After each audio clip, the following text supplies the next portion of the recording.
Yeah, hey Bryce, could you describe the moment that you feel like the team came together this fall camp and kind of found their identity, whether it was a big play or wind sprints or a fight, anything like that? Um, yeah, that's a good question. I wouldn't say that there's particularly one moment where we came together. I think it was, it's gradual. You have to keep building your identity and keep working day in and day out. So I wouldn't say it's one play or one lift or one practice. I think it was just each day us continuing to stack days and continuing to get better. And, you keep adding those on, and we're at where we are now. Ryan. Bryce, talking about where you're at right now, obviously Saturday trotting out in Atlanta, exciting time for you getting the start. What's the confidence level for you? And is this kind of the moment you've been waiting for ever since you were a young player? Yeah, everyone is obviously, everyone's really excited to get season started. You go through a long off season of going against each other, and it's great to, finally be able to play other people and start to game plan and prepare. It's super exciting overall, me individually and us as a team, just for us to start the season. And for us to try to put it together and start game planning and start working towards an opponent, we're all excited about it. Nick Kelly. Hey, Bryce, I'm just curious with all the freshman receivers you guys have and talent there, how have they impressed you? What have they done well to just make such a strong impression? Yeah, we've had a lot of super talented receivers come in, and a lot of people that have made a really good impression on me, on the rest of the team, and the coaching staff. Really just you can tell when they came in, they were guys that were really experienced at the high school level. You can tell how they came in. They came with a lot of talent. They came in, made a lot of plays early. We're all super excited about the young group of receivers. Michael Bronner.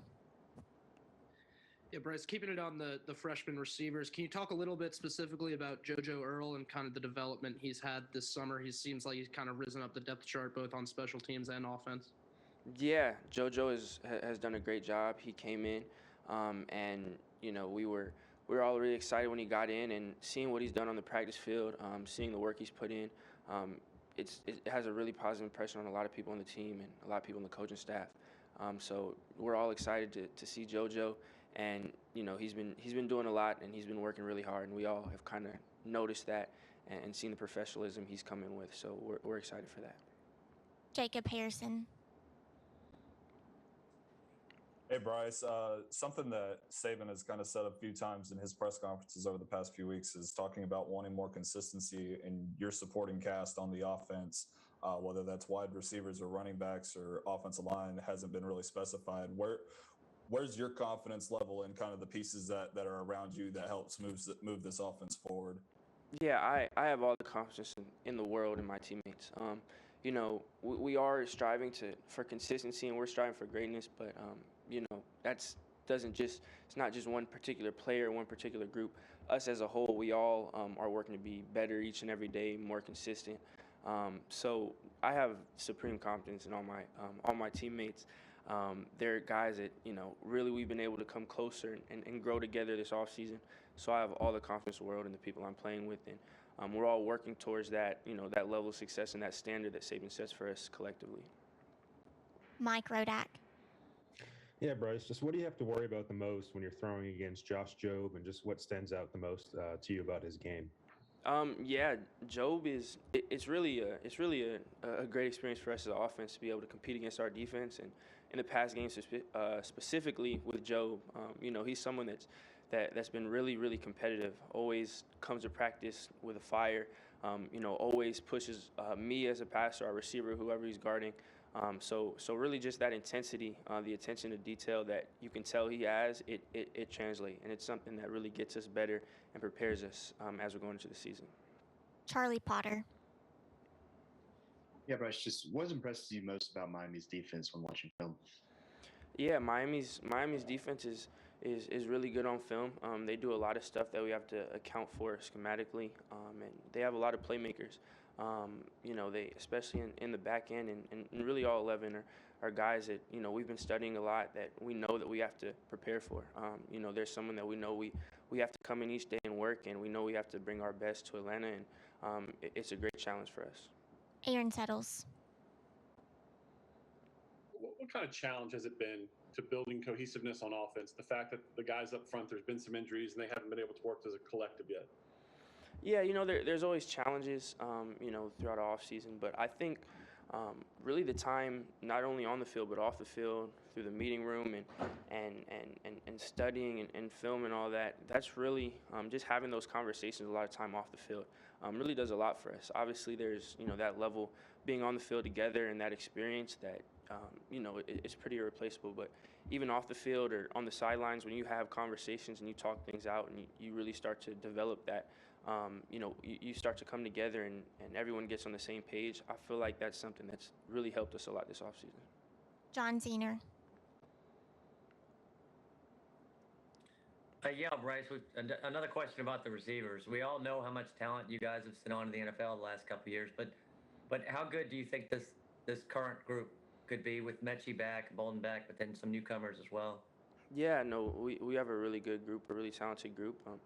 You know, there's obviously been a lot of great players in the past, but that, you know, that's the standard that coach sets for us. You know, there's always going to be people that are great, and, you know, there's going to be new opportunities each year, and it's on us to rise and step up and meet that standard. And this offseason, seeing the work all our receiver corps has put in, and seeing how much, you know, they've grown, and just being able to play with them, I have all the confidence in the world in them, and I'm super excited to get started. Cecil.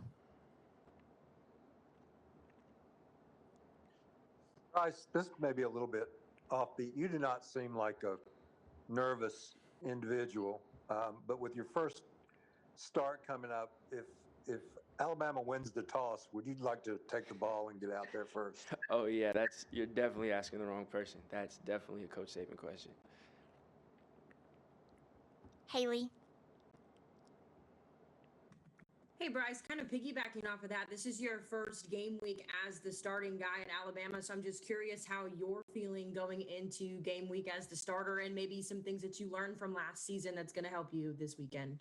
Yeah, I'm super excited. You know, it's always exciting being able to go into a game week, you know, with my teammates and with my brothers, and really going in and to a new environment and us getting to start the season. It's very exciting, and especially last year, just being able to be a part of the team and learn, and even learning this year from my teammates it's been great. It's been a great experience, and I, you know, definitely don't take it for granted. I've been able to grow a lot from last year and from this off season, so I'm super excited to get started. Final 3 questions. We'll start with Charlie. Bryce, you worked with a couple of centers this preseason with Chris and Darian. Just what's that relationship with both those guys, and how's that kind of juggling two of those? Yeah, both CO and Darian are my guys. We're all really close, and it's great, really, with the whole O-line, but, you know, just specifically talking about those two right now. That's really been probably my favorite part of working with them, is how great of individuals they are, and you know, how well we mesh together, and whether it's on the field, off the field, just being able to be around everyone. And you know, CO and Darian are guys that I'm really close with, both on and off the field, and being able to play with them, and, you know, with there being movement, us really having that relationship and us being close, you know, makes all that pretty seamless. Steve, and then we'll end with Tony. Bryce, I was wondering how much communication you do have with Mac, and in terms of advice, maybe now that you're taking over the starting job, any advice that he's given you? Yeah, I've been sworn into secrecy with the advice he's talked to me about. But, you know, I've talked to him a few times, and really seeing him do well at the next level is, you know, it's really inspiring for me, and really being able to, you know, with just being so close to him last year and seeing all that he did on the field, off the field, you know, obviously in games, but, you know, the Sunday through Friday that no one sees, seeing how he approached it, that was really a big learning experience for me. So, you know, we've talked a few times. Again, I can't, you know, that stuff that's a little personal, so I can't put it out there, but we've talked a few times, and it's really been great to have him in my corner. Final question, Tony. Hey, Bryce, indulge me for a second here. I don't know if you've dealt with the the new punter James Burnett, but if you had, how is he doing with his adjustment? And as someone that kind of had to change cultures from the West Coast to Alabama, what advice would you give him in kind of adapting down here? Yeah, I had to change from the West Coast. He's a little bit further, all the way in Australia. So, you know, I've talked to him a little bit about my experience being out here, but I'd be foolish to think that it's really relates. You know, obviously there's some similarities, but he's a lot further from home than I am. But you know, he's been really cool when I've talked to him, and from what I've seen when I've been around him, everything's been good. But he was in a little bit different of a situation than I was. Thank you, Bryce. Thank y'all.